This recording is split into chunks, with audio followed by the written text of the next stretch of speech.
যে সকল বাবা মায়ের 10 বছরের কম বয়সী শিশু সন্তান রয়েছে তাদের জন্য, তারা হাত উঠান দয়া করে। আপনারা কয়েকজনই আছেন। সুতরাং আমাদের জন্য সবচেয়ে বড় কাজটি হচ্ছে আমাদের সন্তানদের ইসলাম শিক্ষা দেওয়া। আমাদের সন্তানদের ইসলাম শিক্ষা দেওয়া। নবীগণ যখন দিন শিক্ষা দিতেন, তারা সবাইকেই দিন শিক্ষা দিতেন। কিন্তু আল্লাহ আজ্জা জাল্লা যখন পবিত্র কোরআনে শিশুদের ইসলাম শিক্ষার ব্যাপারে কথা বলেন, শিশুদের শেখানোর বিষয়ে, শিশুদের উপদেশ গ্রহণ করা সম্পর্কে আল্লাহ তাআলা খুব কমই বলেছেন। কিন্তু যখনই তিনি এ বিষয়ে কথা বলেছেন, সেটা ছিল বাবা মায়ের কাছ থেকে।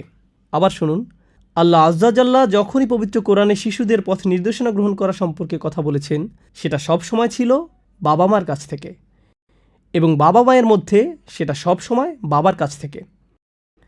কারণ মা তো সেখানে সবসময় আছেন। বাচ্চার কাছে সবসময় থাকার জন্য মাকে অতিরিক্ত কোনো কাজ করতে হয় না। বাচ্চাকে সবসময় যত্ন করা, তাকে সবসময় উপদেশ দেওয়া, একজন মাকে আপনার প্রশিক্ষণ দিতে হয় না যে কিভাবে একজন মা হতে হয়। এটা তার স্বাভাবিকভাবেই আসে। আল্লাহ সেটা তাদের ভিতরেই দিয়ে দিয়েছেন। তবে বাবাদের অবস্থা অবশ্য ভয়াবহ। প্রকৃত পিতা হবার জন্য আমাদেরকে রীতিমতো প্রশিক্ষণের মধ্য দিয়ে যেতে হয়। এটা আমাদের ভিতরে স্বাভাবিকভাবে আসে না। যখন একজন মায়ের সন্তান হয়, তার ইমোশন, তার অনুভূতি সব কিছুর তখনই পরিবর্তন হয়, তাৎক্ষণিক পরিবর্তন হয়ে যায়।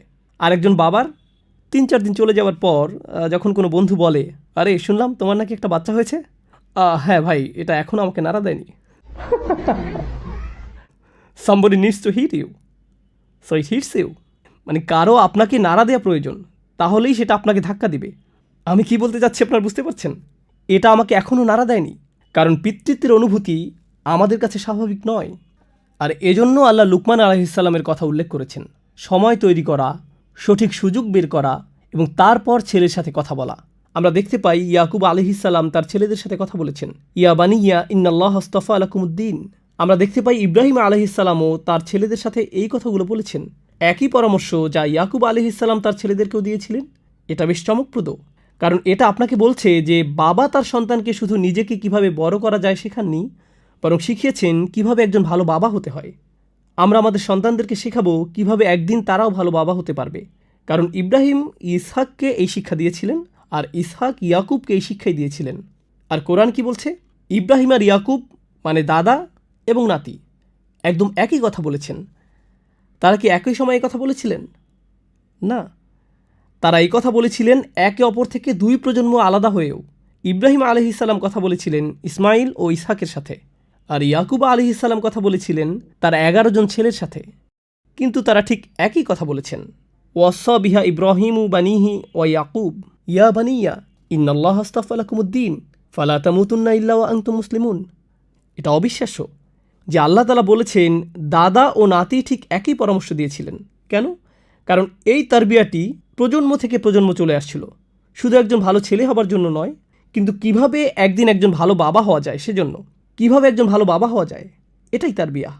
অন্য কথায়, আমাদের সন্তানদেরকে তারবিয়া দেব এমনকি যখন তারা বাবা হয়ে যাবে তখনও, এমনকি তারা যখন বড় হয়ে যাবে আমরা তাদের সন্তান লালন পালনের বিষয়ে পরামর্শ দেব, এবং তারা সেটা দেখতে চাচ্ছে আমাদের কাছ থেকে। আর যদি আমরা আমাদের কাজগুলো সঠিকভাবে করি, আমরা যখন ফিরে তাকাবো, এমন অনেক বাবা মার সম্পর্কে আপনারা জানেন যে তারা ছিলেন অভদ্র, আর তারা তাদের বাচ্চাদের সাথে চিৎকার করতেন এবং তাদেরকে অপমান করতেন, তাদেরকে দাবিয়ে রাখতেন। আর এজন্য যখন তাদের সন্তান হয় তারা বলে, আমি আমার বাবার থেকে আলাদা হব, আমি আমার বাবার মতন হব না, আমি আমার সন্তানদেরকে ভালোবাসবো, আমি এভাবেই থাকবো বা অন্যভাবে ইত্যাদি। কিন্তু আমরা শেষ পর্যন্ত আমাদের বাবাদের মতোই হয়েছি, একভাবে বা অন্যভাবে। কিন্তু এখানে আমরা যা শিখছি তা হলো প্রজন্মের পর প্রজন্মের এক শক্তি সম্পর্কে। যদি আপনি আপনার সন্তানদের সাথে কাজগুলো সঠিকভাবে করেন, যদি আপনি আপনার কাজগুলো ঠিকঠাক মতন করেন।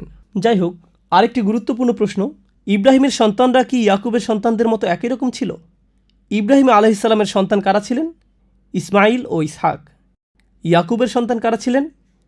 ইউসুফ আলাইহিস সালাম, বেনিয়ামিন। আর বাকি ভাইরা, তারা কি একই রকম ছিলেন নাকি না? না, কিন্তু উপদেশ তো একই ছিল, তাই না? উপদেশ একদম একই ছিল। কিভাবে হলো?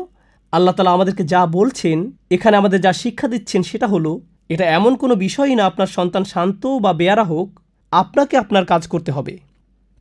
প্যারেন্টিংয়ের কিছু অংশ আছে যার কোনো পরিবর্তনই হবে না। অন্যান্য জিনিসকে পরিবর্তন করতে হবে, কিন্তু প্যারেন্টিং এই অংশটির মোটেও পরিবর্তন হবে না। আপনার সন্তানদের অবশ্যই দিনের শিক্ষা দিতে হবে। এটা আপনার কাছ থেকেই আসবে। এটা কোনো কারি সাহেবের কাছ থেকে আসবে না, কোনো ইমাম বা কোনো খতিবের কাছ থেকে আসবে না, এটা আপনার কাছ থেকেই আসবে।